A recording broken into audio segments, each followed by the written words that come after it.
제가 지금 와 있는 곳은 충청남도 부여군입니다. 부여군 한 중심에 이처럼 백제 멸망의 한을 품고 있는 백제의 마지막과 함께한 장수라고 할 수 있는 계백장군의 동상이 우뚝 서 있습니다. 말을 타고 오른손을 높이 들고 많은 부하들을 주의하는 모습인데요. 역사의 한을 품고 있는 그런 장군이 아닌가 생각이 됩니다. 이 동상에서 가까운 곳에 바로 백제 부여를 대표하는 정림사제가 있습니다. 이 정림사제는 당시 사비도성의 한 중심에 있었던 사찰이었죠.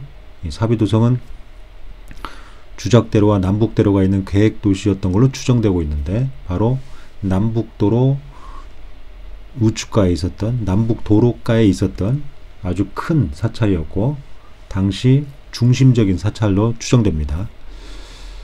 백제시대 사비도성이 발전했을 때는 많은 백제 사람들이 바로 이 정림사제로 와서 예불도 하고 많은 사람들을 만나는 그런 장소였을 겁니다. 물론 백제시대 때 이 사찰이 어떤 사찰 이름으로 창건되었는지는 기록이 남아있지 않고 정확하게 알 수가 없습니다. 다만 발굴이 되었을 때 고려시대 명문기와 중에 이곳 사찰이 정림사지였음이 확인이 되었습니다. 그래서 오늘날까지 정림사로 불리고 있습니다. 그렇지만 앞으로 어떤 새로운 자료가 나와서 백제시대 때 어떤 사찰명을 가지고 있었는지 밝혀지지 알 수가 없는 상황이라고 볼 수가 있죠. 이 정림사지는 1942년 일제강점기 때도 조사가 이루어졌고, 그 이후에 충남대학교 박물관에 의해서도 조사가 이루어지면서 많은 유물들이 출토가 되었습니다. 당시 백제시대 때 사용된 토기, 벼루, 그리고 중국에서 수입된 것으로 보이는 많은 유물들이 함께 출토가 돼서 이 정림사 일대를 중심으로 한 백제 사비도성에 많은 중국과의 교류가 있었음을 알 수가 있습니다. 지금도 교류가 있지만 그때 당시에도 외국과의 교류가 많이 이루어졌음을 보여주고 있습니다. 현재 바로 이 큰 법당 안에 석불좌상이 있습니다. 이 백제시대 때 창건된 사찰지인데요. 현재 이 불상은 고려시대 때 조성된 걸로 이렇게 추정이 되고 있습니다. 불상의 양식이랄지 대자 이런 걸로 봐서 고려시대 양식으로 추정되고 있습니다. 이 정림사지는 들어오는 입구에 중문이 있었고, 그 다음에 탑, 금당, 그리고 이 자리는 강당 자리입니다. 근데 강당 자리에 썼는데 고려시대에 와서 이 정림사를 크게 중창하면서 바로 이 자리에다가 현재와 같은 대형의 석불좌상을 조성해서 예불을 올렸던 걸로 보입니다. 반대편에서 본 모습인데요. 상당히 규모가 크죠. 우리나라에 남아있는 석불좌상 중에 이처럼 큰 대자를 마련하고 그 위에 지금은 마모와 파손이 이루어졌지만 이처럼 대형의 석불을 올린 경우는 많지 않습니다. 아무리 고려시대지만 그때 당시에 이처럼 큰 대형의 석불을 대자 위에 올렸다는 게 참 대단합니다. 불상을 바치고 있는 대자 모습인데요. 하대석, 중대석, 상대석, 이처럼 3단으로 구성이 되어 있죠. 바로 이 부분이 하대석인데요. 여러 단으로 하대석을 또 구성을 했습니다. 표면에 안상과 연화문이 새겨져 있고, 특히 위쪽 상부에 있는 연화문은 한가운데 별도의 문양을 새겨 넣었죠. 아주 장식적인데요. 이런 안상의 표현 기법은 거의 대부분 고려시대 때 유행한 겁니다. 그래서 이 석불이 고려시대 때 조성되었음을 알 수가 있죠. 바로 이 안상이죠.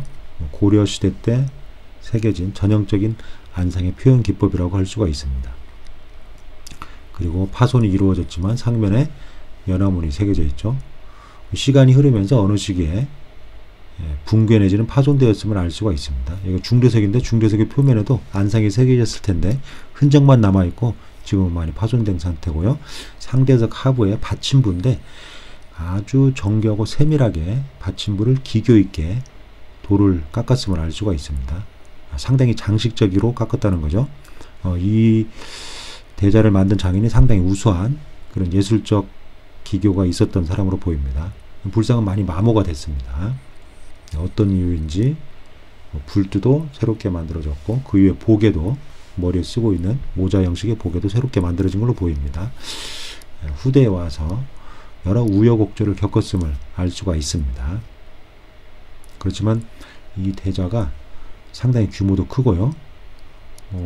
아주 잘 만들어진 고려시대 대자치고는 아주 잘 만들어진 그런 불상 대자입니다. 만약에 원래의 모습대로 남아 있었다면 상당히 우수한 그런 대자라는 걸 알 수가 있습니다.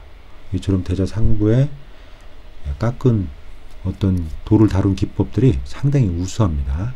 그래서 당시 고려시대 어떤 최고의 석공이 이 대자와 석부를 설계하고 시공했음을 알 수가 있고, 또 이만큼 규모가 큰 불상 대자와 석부를 만들었다는 것은 당시 많은 노동력 그리고 경제적인 후원이 이루어졌음을 알 수가 있고, 이런 걸로 봐서 중앙정부 차원의 어떤 관여 이런 것이 없었다면 거의 불가능했다고 볼 수가 있는 거죠.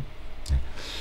어쨌든 아주 잘 만들어진, 그리고 모양도 아주 좋습니다. 또 비례도 아주 잘 어울리고 있죠. 다만 불상이 몸체가 많이 파손됐고 마모돼서 좀 애석한 부분이 있습니다.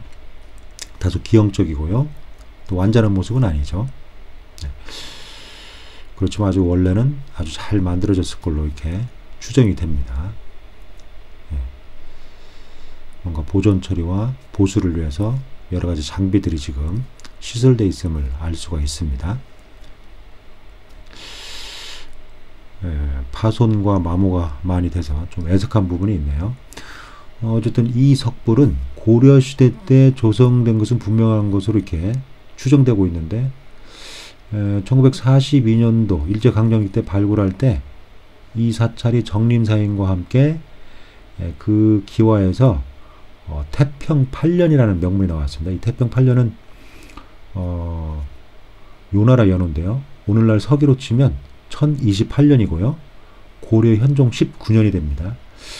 아마 이 시기에 기와가 바뀌었다는 것은 이 정림사에 있었던 건물의 중수나 대대적인 중창이 있었음을 보여주는 겁니다. 그래서 이 불상도 바로 1028년경을 전후한 시기에 아마도 조성되었을 걸로 현재 추정이 되고 있습니다. 어쨌든 고려 전기에 조성된 불상이고요.